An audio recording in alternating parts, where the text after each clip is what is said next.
That one is across the left-hander and Rickleton takes advantage. It was up-ish, but it was into the gap. It's gone for 4. Rickleton's second boundary. 2 overs gone, 11 without loss.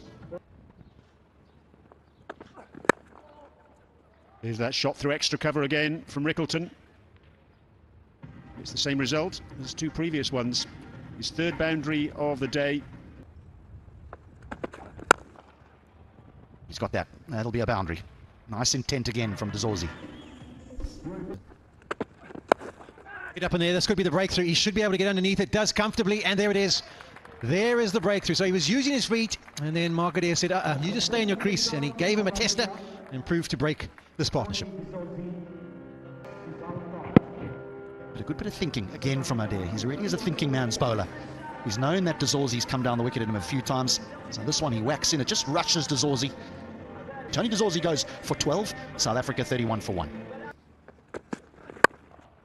Oh, that's nicely played. Young will be disappointed with that, having to change to the right-handed batter. Just offers a little bit of width.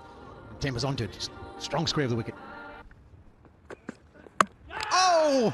He backs it up with exactly the right length, exactly the right line, and over goes the top of off. The ideal length for a fast bowler. Just a little bit of movement off a length back into the right-handed Bavuma. Early on in the innings, you don't want these sorts of deliveries. Bavuma's got one. And Ireland have South Africa in trouble early on here. It's an experienced man. That's a good performer in one-day cricket. Bavuma goes for 4, South Africa 36 for 2. Edged, gone, easy as you like. Balbirnie mops it up at slip, and Ireland have a 3rd. He's bowling a testing line, draws Van der Dussen forward. Andy Balbirnie in second slip takes a decent catch, pretty good height though. Mops up. I enjoyed that one. 3 down now. He goes without scoring. South Africa 39 for 3. Well, loose ball. Forget about the loose shot. That was a short one and down leg side, and Stubbs was all over it for a boundary. Goes and sweep. I think he got something on it. There was a bit of a noise as it went past, and I don't think that's bars. I don't think it's wides. It's 4 runs.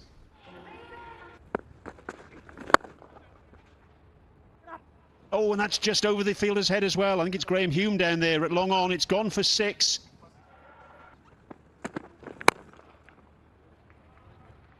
That's a stiff old ball, a loosener from Hume, and it gets the treatment from Tristan Stubbs. Thumping 6.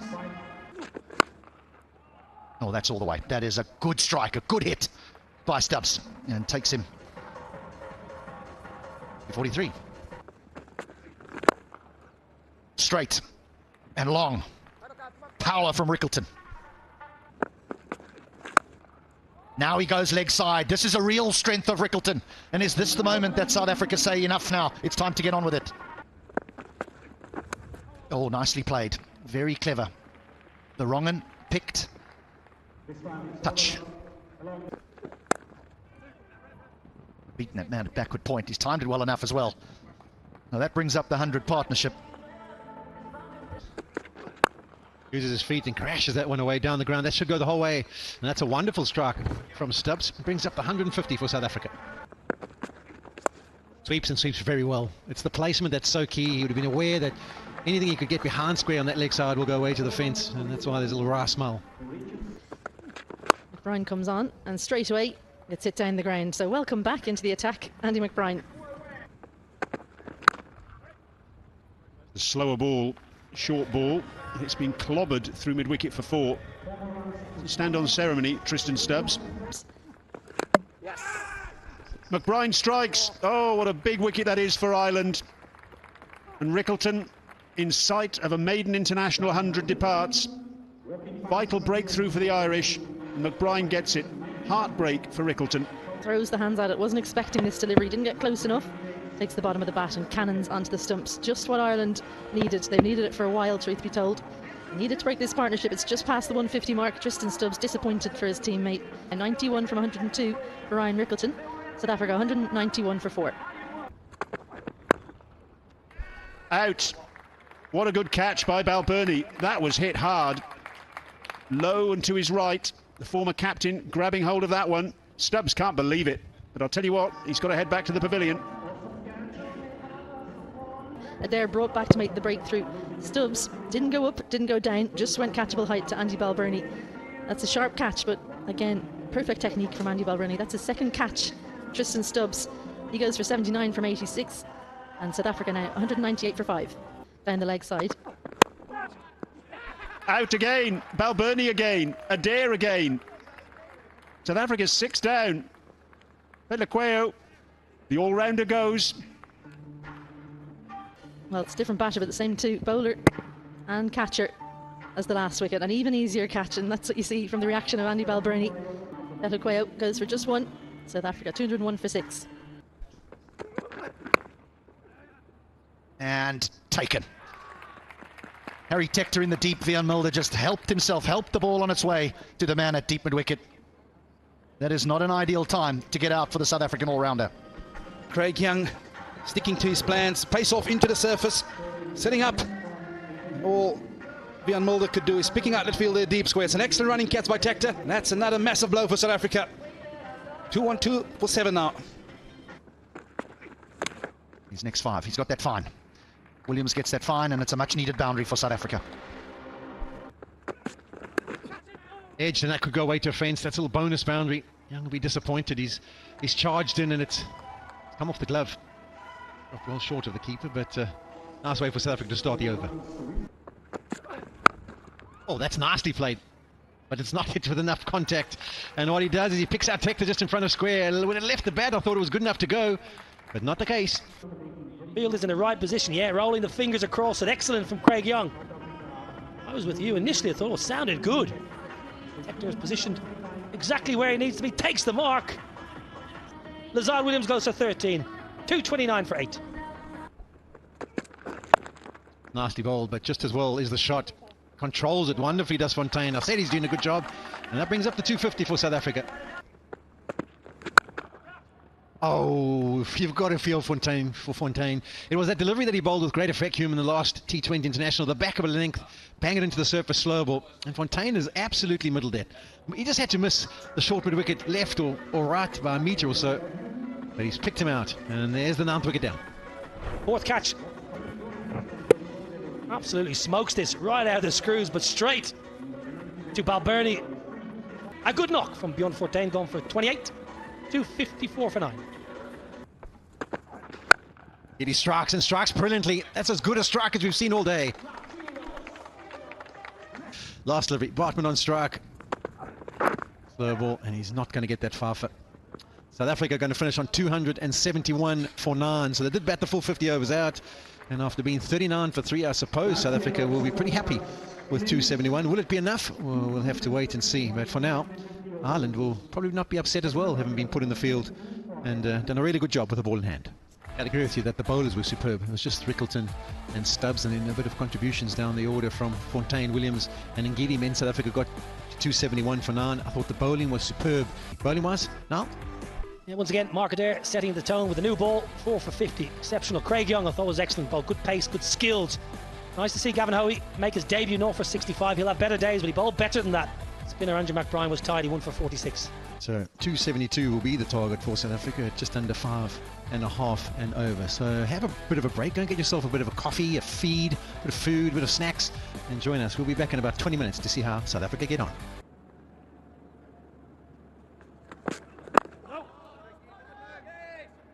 Just wonder, you know, Vernon, if both sides will view that previous innings as a bit of a missed opportunity.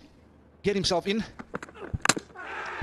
Sterling's gone, and Ngidi strikes in the very first over.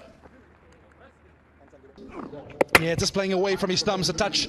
No feet movement whatsoever from Paul Sterling, the captain. South Africa, they wanted wickets at the top of the order. The captain in his 400th appearance for Ireland. He goes for 2. Ireland 3 for 1. Made a lovely sound off the bat there. Beautifully timed by Balbirnie. First boundary of the innings. The free hit. He's got a thick top edge, and that's gone the distance. That's nicely clipped. 2 straight. We can't blame the one swinging before for Lungi. That one he's just hasn't started his over in a good fashion, and it was nicely clipped away by Balbirnie. Top edge, and that's going to be a bonus boundary. Does it go all the way? Yes, it does. So that's 10 from the over. And Ireland cruise on to 33 for 1. There's a little bit of shape dragged Just wild of Lazard Williams. That was cries of catch it from the South Africans for a brief period, but seemed to be in good control. Well, then, this one could have been dragged on, but it doesn't matter. Lazard Williams is having an impact, and an important one for South Africa. He put Balbirnie under pressure right from the word go.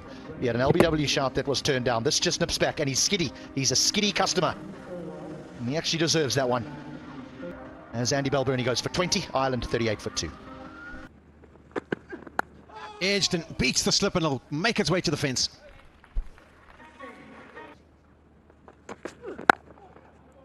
That's a much better looking stroke. Danstall hits it on top of the bounce, finds the gap through the offside. That's a second boundary, but a much better looking one. One that Niall O'Brien enjoyed. Even better. That one is even better. Harry Tector. Well, you know he's playing well when he can play these ones down the ground. Sometimes he can play around the pad, not on this occasion. Straight back past Williams for an even better looking boundary. Bit of bat. I think there's a bit of bat. He's been given out. He'll think about asking the question here, Harry Tector. Looked in front. Was it going over? Is there anything that he's gone upstairs? Okay, pitching outside off, impacting line, wickets is hitting. You can see why he sent it upstairs, but he's got to go for 12 from 9. Ireland lose their third. Beautiful. Just goes with the swing from Bartman, who gets a little bit of shape away, but just kisses the surface. Curtis Camphor in the air. And gone. So not the partnership that Ireland wanted for their fourth wicket. He was looking really good, Curtis Camphor. That one maybe just holding in the pitch ever so slightly. I think it's a slight variation. It's 128k, so it's not necessarily a slower ball. Simple catch, Tristan Stubbs. Camphor going for 20. Ireland in trouble, 59 for 4. Oh, another one. Brilliant from Otniel Botman. The area's good, it's perfect. You always talk about top of F, off stump, and he's managed to do it. Yeah, absolutely brilliant. That is where you want to stay, young man. Bring those stumps into play. Yeah, no better sight for a fast bowler when you see that off stump being knocked back. Ireland, they lose their fifth. 61 for 5.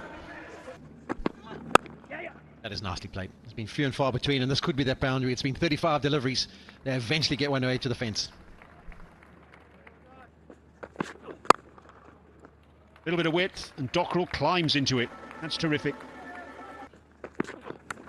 Little feather, and that's out. And Ngidi strikes. Adair just opening the face of the bat, trying to run it down to third man, and all he's done is run it straight into the hands of Ryan Rickleton. Easy as you like. Line, length, Mark Adair trying to run it down the deep third. It's a feather. You don't mind those easy catches as a keeper. Toe of the bat. And Lungi Ngidi, who's had a really good tour of the UAE. Mark Adair's gone for 12, and Ireland are in real strife. 86 for 6. Lovely shot down the ground by George Dockrell. Full face of the bat. It off quite wide. Dockrell gets another boundary. Sometimes it just comes onto you a little bit quicker. Well, that's a wicket. George Dockrell plays away from his body yet again. And Ireland batter plays away from the body on the offside. This time it takes the inside edge for George Dockrell, who can't quite believe what he's done. It goes from bad to worse for Ireland. Saw the width. Dockrell threw his hands at it, but again, if we're going to be technical, the left shoulder probably doesn't get across towards the ball. And so Dockrell's brief stint ends for 21, and Ireland now 105 for 7. Yeah! That's a good shout. That's a real good shout. The finger goes up, and I'm not sure they'll go upstairs. There'll be a discussion around it, but McBride says, no, not this time. Yep, well, turned him around and said, we might as well have a look. Pitching in line, impact in line, wickets hitting. Go back to Rolly on field to say there's a original decision of out. You're on screen now, please. So, the review is lost, and Hoey goes for 1. Ireland are nearly done here. They're 108 for 8. Really turning the left-hander, however. I think the ball can go to slip off the left-hander. And squeezed away. There's a short ball. It's going to work. Oh no, is it going to land in no man's land? Botman sets himself and takes it. So the plan has worked. Lazard Williams looks like he's absolutely blown. Hasn't even got the energy to celebrate, but he's got his 4th wicket of the evening. McBride, he knew what the plan was. It was stuck in short. Top bits, and that's an excellent running catch by Othniel Bartman. McBride goes for 14. Ireland 114 for 9. There's another example of why he shouldn't be batting at 11. That is a brilliant strike. Use of the feet. Third delivery. And just caresses it down the ground. He's equal to the task. Crashes it through the extra cover area. How good a timing was that? And all he can do is pick out Othniel Bartman. And that is the end of the Irish innings. So South Africa are going to win this one by 140 runs. It's been a convincing performance by them. Obviously, having been 39 for 3, recovered well to post 271. And I think Ireland will be immensely disappointed in the fact that they've only managed to muster up 132.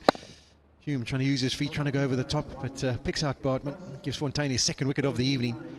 And this has been polished from the South African bowlers in particular. He did well to post a 270 plus, but I would definitely say it's been down to the efforts and control and consistency of the fast bowlers in particular that South Africa get over the line. Well, South Africa, they won the toss. They elected to bat